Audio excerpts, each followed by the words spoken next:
Hello everybody, my name is Rachel and welcome to my fourth weekly wrap-up of February 2015. I'm going to tell you about the stuff that I read, well, sort of tell you about some of the things that I read in the past week, and then what I am currently reading and my plans for the last week of February. This past week I read 5 books, but I'm really only going to go and talk about 2 of them in this video because the other 3 are going to be covered in more in-depth reviews that I'm going to do over the next week. So, just to get those out of the way really quickly, I read Memory and Komar by Lois McMaster-Bujold. I do believe these are the 10th and 11th books in the Vorkosgan saga, and I greatly enjoyed both of them. I'll have a double review of those books up on Tuesday. I've already filmed and edited it.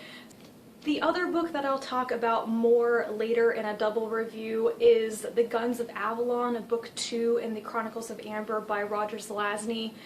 So overall, it was good. I thought essentially it was a more solid book than the first one, but it didn't give me all the emotional feels that I thought I was going to get out of every single book. So, setting realistic expectations now. Now onwards to the 2 books that I will talk about in depth here. The first book that I finished this week was actually The Girl Who Circumnavigated Fairyland in a Ship of Her Own Making by Catherynne and Valente. It's a children's story. It's about a 12-year-old girl named September who gets taken to Fairyland by the green wind on the back of a leopard. And it's kind of a traditional girl goes to Fairyland story. You can kind of predict what's going to happen. Of course, she's going to run into bad people, she's going to try to save Fairyland, she's going to go up against a bad queen or whatever. I loved how this book was written. I think that Valente has a very rich, descriptive style. It's kind of delicious. You can just sink your teeth into it. If I had been reading this as a 12 or 13-year-old, which I think is maybe the target audience, I would have loved it, but I might have been a bit stymied by the vocabulary just a little bit. I think reading it as an adult is very, very enjoyable, though I could tell where the story was going. There was a little bit of a twist near the end that I wasn't expecting with the villain of the story, but I think what elevates the story is the writing style, and that part of the story is that there is a narrator inserted, so there is like an adult perspective telling you the story and then commenting on it to you. And I love those parts. Whenever the narrator is saying, so, you know, between you and me, September's gonna go do something and we know that she probably shouldn't do that, but she's a child and children do these kind of things, so just bear with it. I really liked that. I thought that was clever, and especially because I think a lot of children's stories, books or movies are, on the surface, they are child entertainment, but when you watch them as an adult, you can find out how the creators made a lot more references and allusions that only adults would get. So there's a layer for children and then there's a subtext for their parents, I guess, and I think that's really fun. The final book that I finished this week was Crux by Ramez Naam. I buddy read this with Tara from, her channel name is Terabyte, and oh my. I think that Tara and I both really agreed that the level of violence in this book and in the previous book, this is the second book in the Nexus trilogy, and Tara has more recently read the first book than I have. I read the first book way back sometime last year, and I didn't remember a lot of stuff, but what I did remember is that the end of the first book had a lot of violence in it that I just didn't really like, and it is pretty much constant in this book. The themes, the big ideas, the idea of post-humanism, this really cool concept of Nexus as a drug that basically runs software in your brain is really awesome. Especially because it's not that far off from what we could really do in reality. But the violence just wears you down emotionally. It becomes hard to really care. I found myself wanting to skim a lot of sections because it's like, do I really want to read 5 pages of an innocent person being waterboarded? Not really. to be honest. It's hard to sympathize with a lot of characters because they're realistic, I guess is what you could say. There are so many shades of gray, there's no black and white. There is no one character or no one side of any of the arguments that you can really latch onto and say, I'm on this side, or this is the moral center of the book, this is what I want to happen.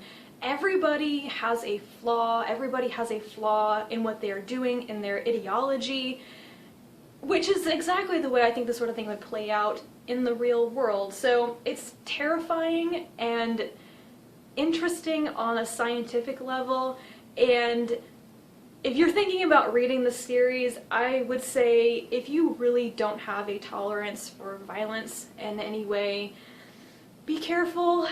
I want to know how the series ends, but I need a break. I could not jump straight into reading the third book, especially if it is going to be in the same style. Now I'm going to quickly go through what I am currently reading and my plans for the last week of February. On my Kindle right now, I am reading The Diamond Age by Neal Stephenson. Now that I have read Snow Crash, I'm finding it easier to read The Diamond Age, but there is not yet a character that I really like. Maybe I need to get a bit farther into it. I am still reading The Magicians by Lev Grossman. I am going to attempt to finish this in the next couple of days. It's for the February Fantasy Challenge. I need to finish it in February. Yeah, I'm halfway through it and still enjoying it, still feeling that I'm going to be one of those people that actually likes the series overall rather than despising the characters, so this will be in my wrap-up next week. Then I have Peace Like a River by Leif Enger. This is an older book, I think it's from 2001. I'm going to be buddy reading this with my friend Rachel. I don't know anything about this book. It is set in Minnesota in the 1960s, and I think it's supposed to have murder and family stuff in it. It's a debut novel. I'm gonna discover what it is. I'll let you know. The final book that I'm gonna read for the February Fantasy Challenge is The Last Unicorn by Peter S. Beagle. You probably can't see that because of the glare. It's a short book, it's a children's book, so I hope to get through this very quickly as well. This is, of course, with The Magician's priority, so I can finish it in February and successfully complete my challenge. Now, I have some plans for March, and that plan is that I will only read books that I own. I basically am going to ban myself from the library for an entire month, with some exceptions for buddy reads if they pop up on my radar or something. But I'm trying to get through all the library books I have and return them all. So the other two books that I'm going to try to finish this week are Zoe's Tale by John Scalzi, the next book for me in the Old Man's War series. I didn't realize that this book was a retelling of a story from earlier in the series, but from Zoe's perspective.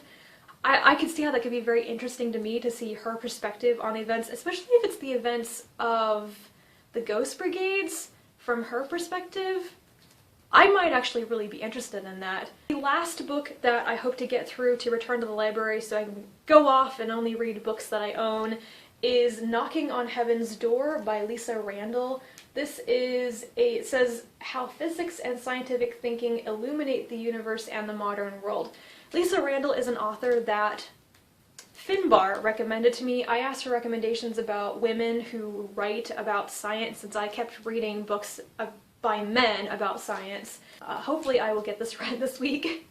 It does sound quite interesting. That is what I read this past week. I will talk about more of those books later on Tuesday and Thursday, of course. Yamini from The Skeptical Reader did a shout out video and she mentioned me this past week, and that was so sweet. Thank you so much. You said such kind things about me, and I'm getting all awkward now. But yeah, that was awesome and kind of made my week. So thank you to everybody who has subscribed to me. Thank you guys for watching me once again, and I will talk to you guys in my next video. Bye! Man, this is the most awkward video I have ever filmed. Like,